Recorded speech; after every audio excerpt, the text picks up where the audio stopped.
பார்வதி, மயக்க தெரிஞ்சிருச்சா? எங்க அந்த நாகதேவத்தை ஏன் வெறுக்கிறீங்க? இந்த நேரத்துல அதெல்லாம் வேண்டாம்.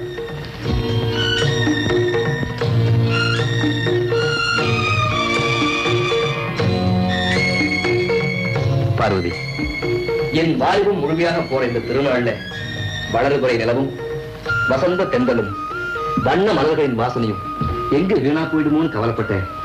நல்ல வேலை குழைச்சுக்கிட்டேன். பார்வதி,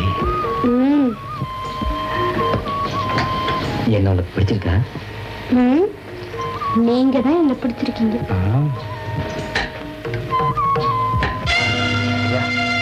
உனக்கும் தூக்கம் வரலையா? எப்படி வரும்? நம்ம மனக்கோட்டை மணல் வீடு மாதிரி கலைஞ்சிருச்சே. இல்ல, என்ன சொல்ற? கணவன் பாம்ப வெறுக்கிறவன், மனைவி பாம்ப கும்பிடுறவன். கல்யாண சுப முகூர்த்தத்திலேயே சூறாவளி கிளம்பிடுச்சு.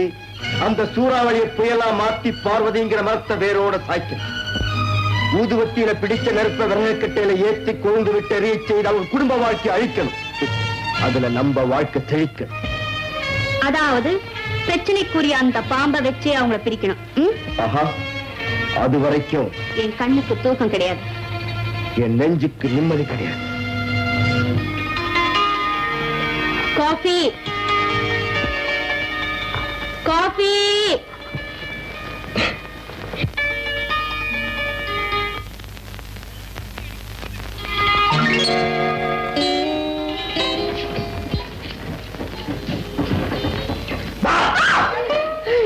என்ன வாழ்ந்தே போயிட்டேன்.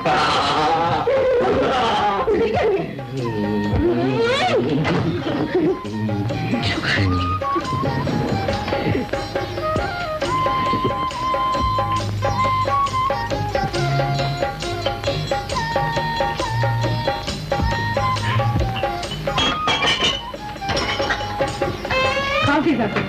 என்ன காபி? நெஸ் காஃபி. நான் கேட்டது கிஸ் காபி. என்னது? யார் கல்யாணம் இருந்தா என்ன நினைப்பாங்க? என்ன நினைப்பாங்க? நமக்கு இப்படி ஒரு பொண்டாட்டி கிடைக்கலையேன்னு ஆம்பளைங்க நினைப்பாங்க. இப்படி ஒரு புருஷன் கிடைக்கலையேன்னு பொம்பளைங்க பொறாமப்படுவாங்க. அப்படியெல்லாம் நினைக்க மாட்டாங்க. வேற எப்படியா? சுத்த கைவாளி பிள்ளையா இருக்குதே அப்படின்னு உங்களை சொல்லுவாங்க. ஒண்ணு, இந்த பொண்ணு என்ன புருஷனை முந்தானிலேயே வச்சு முடிஞ்சுட்டு இருக்காளே அப்படின்னு என்ன சொல்லுவாங்க. முந்தானையில இல்ல முண்டங்களா, என்னுடைய ஆசை கணவரை அடிமடியிலேயே கட்டி வச்சிருக்கேன்னு பதிலுக்கு நீ படிச்சு அடிக்க வேண்டியதானே? சரிதான், எனக்கு துளி கூட வெக்கமே இல்லைன்னு முடிவு பண்ணிட்டீங்களா? நீ வெக்கத்தை காட்ட வேண்டிய இடம் வீட்டு ஹால், பெட்ரூம் இல்ல. ஆமா, தெரியாம தான் கேக்குறேன். எவ்வளவு காலத்துக்கு தான் இப்படியே இருக்க முடியும்? இந்த குதிரை மட்டும் எனக்கு பண்ணாம இருந்தா நம்முடைய சதாபிஷேகம் வரைக்கும், அதாவது 80 வயசு வரைக்கும் என்னுடைய காதல் ஜட்கா வண்டி கடகட கடன் ஓடிக்கிட்டே இருக்கும். அது இல்ல, என்ன அடுத்த வருஷமே இது சண்டி குதிரை ஆயிடும். அப்புறம் உங்க ஜட்கா வண்டியோட சக்கரம் கழண்டுக்குமே. அடி பாவி, ஏண்டி எப்படி சொல்ற? ஓஹோ, குழந்தை குறுக்கணும்னு சொல்றியா? குறுக்கிற குழந்தைய நோய்க்கிற. எங்க அந்த குழந்தை? ஐயோ வேண்டாங்க, எனக்கு நீதான் வேணும். எனக்கு குழந்தைதான் வேணும். அப்ப நான் வேண்டாமா? வேண்டாம் சொல்வேனா? என்னுடைய அன்புல பாதி புருஷனுக்கு பாதி பிள்ளைக்கு. அடியே, உனக்கே இது தர்மமா? உன்னுடைய அன்பு மொத்தமா புத்தகை எடுத்துடலாச்சு. என்ன இப்படி மோசம் பண்ணலாமா? போற போது ஏதோ 10 மாசம் வயசுல வச்சிருந்தேங்கிறதுக்காக 1 மாசத்துக்கு 1% வீதம், 10 மாசத்துக்கு 10%, அதாவது உன்னுடைய அன்புல 10% குழந்தைக்கு கொடுத்துட்டு மீதி 90 எங்கிட்ட தள்ளுறீங்க. கண்ணே கண்ணே, ஒன்னே ஒண்ணு. சூரிய உதித்ததுக்கு அப்புறம் சுத்தமா கொடுக்க மாட்டேன். சந்திரன் வந்ததுக்கு அப்புறம் நீ கொடுக்கறது என்ன, நானே எடுத்துப்பேன். ஐயோ, குழந்தை அழுதுங்க, விடுங்க. குழந்தை புள்ளாத குழந்தை என்ன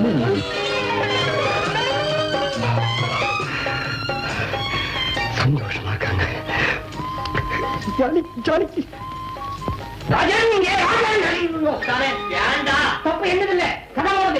இப்படி 24 மணி நேரமும் நெருக்கமாவும் இறுக்கமாவும் இருக்கிற தம்பதிகளுக்கு முக்கியமா கதவுல கவனம் இருக்கணும். இது என் சொந்த அனுபவம் இல்ல, நான் பிடிச்சது. இப்போ நிலைமை எப்படி? அங்க திரும்பலாமா? திரும்பா தொடச்சுக்கடா. குழந்தை குழந்தை கூக்குரல் கேட்டுச்சு. பாருங்க உங்க மச்சனர குழந்தை கத்துறது கூட தெரியாம குறும்புத்தனம் பண்ணிட்டு இருக்காரு. என்னடா என்ன மச்சனா தங்கச்சிட்ட குறும்ப?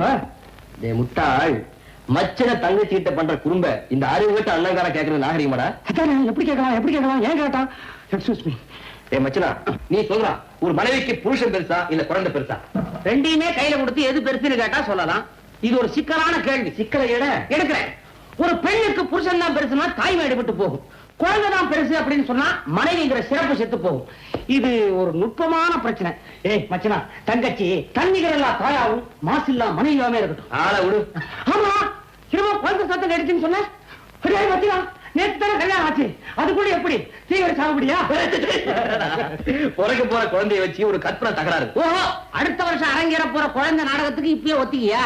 நடக்கட்டும். ராமு, நீ டிபன் சாப்பிட்டியா? புரியுதுடா. எனக்கு எத்தனையோ நஞ்சிகள் வந்திருக்கு. ஆனா நான் மத்தவங்களுக்கு நஞ்சியா இருக்க மாட்டேன். வரேன். அப்பா ஒழிஞ்சா என்ன விட்டே எப்படி சாப்பிடா பாத்துடா.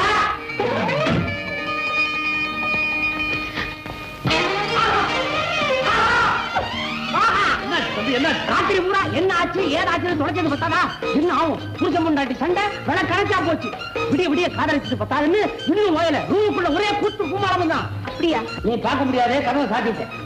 ஆண்டவா, தாலி கட்டி முடிஞ்ச உடனே புருஷன் பொண்டாட்டிக்குள்ள தகராறு வந்துருச்சு. என்ன ஆகுமோ ஏதாகுமோ பயந்துட்டு இருந்தேன். நீ எனக்கு எவ்வளவோ ஆறுதல் சொன்ன. ஆனா இப்ப தப்ப எனக்கு உயிர் வந்துச்சு. என்னடா ஐயா கிட்ட கதை வந்துகிட்டு இருக்க? ஒண்ணு இல்லைங்க, எல்லாம் நல்ல சமாச்சாரம் தான் சொன்னாரு. அப்போ நாங்க எல்லாம் ஊர் பரப்புறோம். இன்னும் ஒரு வாரம் 10 நாள் எல்லாரும் தங்கி இருந்துட்டு தான் போகணும். இல்லைங்க, எஸ்டேட் விட்டு எல்லாரும் வந்துட்டோம். அதுவும் தவிர பார்வதிக்கு நல்லபடியா கல்யாணம் முடிஞ்சா காசிக்கு போய் கங்கையில ஸ்நானம் பண்ணி ஈஸ்வரத்தை தரிசிக்கிறதா வேண்டிக்கிட்டேன். அதை நிறைவேற்றுறதுக்காக நான் புறப்படணும். தம்பி, இன்னொரு முக்கியமான விஷயம். என்ன? நல்ல நாள் அதுவுமா நாகப்பாம்பை எரிச்சு கொண்டுட்டீங்க. அந்த பாவத்துக்கு பரிகாரம் அது என் சொந்த விஷயம். அதை பத்தி பேச எவனுக்குமே அதிகாரம் தாத்தா, அவருக்கு பிடிக்காத விஷயத்தை நீங்க ஏன் பேசுறீங்க? சும்மாருங்க. புரியுது தாத்தா, அதெல்லாம் நான் பாத்துக்கிறேன். தம்பி, ஏதோ தெரியாத்தனமா பேசிட்டேன், என்ன மன்னிச்சிருக்க. அப்படி சொல்லாதீங்க ஐயா, நீங்க தான் என்ன மன்னிக்கணும். ஒரு நிமிஷத்துல உணர்ச்சி வசப்பட்டு உங்க பேரை சொல்லி கத்திட்டேன். என்ன இருந்தாலும் நீங்க பெரியவங்க இல்லையா? பரவாயில்ல தம்பி, என்ன பேரை சொல்லி கூப்பிட உங்களுக்கு உரிமை இருக்கு. என்ன இருந்தாலும் நீங்க முதலாளி இல்லையா? அது நேற்று வரைக்கும். இன்னைக்கு நான் உங்க வீட்டு மாப்பிள்ளை. ரொம்ப சந்தோஷம் தம்பி, ரொம்ப சந்தோஷம். அம்மா, உன் புருஷன் மனசு கூடாம நடந்துக்க வேண்டியது உன் பொறுப்புமா. அவ்வளவுதான் நான் சொல்லுவேன். நான் போயிட்டு வரட்டுமாம்மா? போயிட்டு வந்து தாத்தா. மேனேஜர் தம்பி, ராம் தம்பி,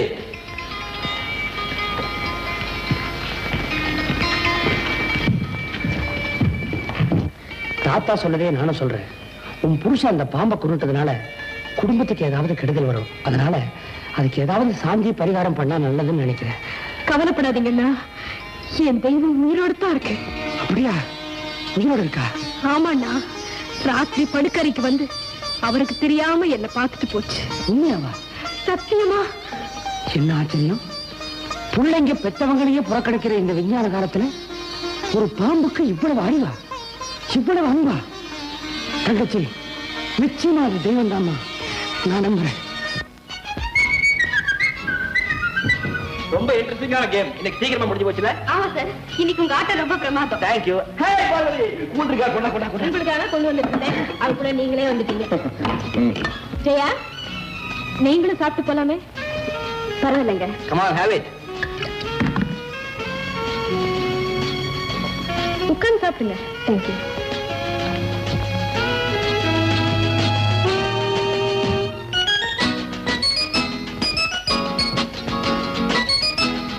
பார்வதி. ஜெயா, ஒரு விஷயம் தப்பா நினைக்காதீங்க. என்னங்க, காலாகாலத்துல ஜெயாவுக்கு ஒரு கல்யாணத்தை பண்ணிட்டா நல்லா இருக்கும்ல? கரெக்ட், நான் நினைச்சேன், நீ சொல்லிட்டேன். மன்னிச்சுக்கோங்க, எனக்கு வேண்டாம். ஏன் கடைசி வரைக்கும் கல்யாணமே செஞ்சுக்காம இருக்க போறீங்களா என்ன? அப்படி இல்லைங்க, எனக்கு வரப்போற புருஷனுக்கு எது பிடிக்கும் எது பிடிக்காதுன்னு கல்யாணத்துக்கு முந்தையே தெரிஞ்சுக்கிட்டா தான் குடும்பத்துல குழப்பம் வராம இருக்கும். தப்பு. கல்யாணத்துக்கு அப்புறம் கூட கொஞ்ச நாளையே தம் புருஷனை பத்தி மனைவி நல்லா புரிஞ்சுக்க முடியும். புருஷன் சொல்றது சரியோ தப்போ தர்க்கம் பண்ணாம தகராறுக்கு இடம் கொடுக்காம மனைவி கொஞ்சம் விட்டு கொடுத்துட்டா குடும்பத்துல எப்படி குழப்பம் வரும்? என்ன பொறுத்த வரைக்கும் அப்படித்தான். என்னங்க? இதுவும் சரிதான். ஜெயா, மன்னிச்சுக்கோங்க, இப்ப எனக்கு அந்த எண்ணமே இல்லை. நான் வரேன். ஆமா, உங்களை ஒண்ணு கேக்குறேன். என்ன?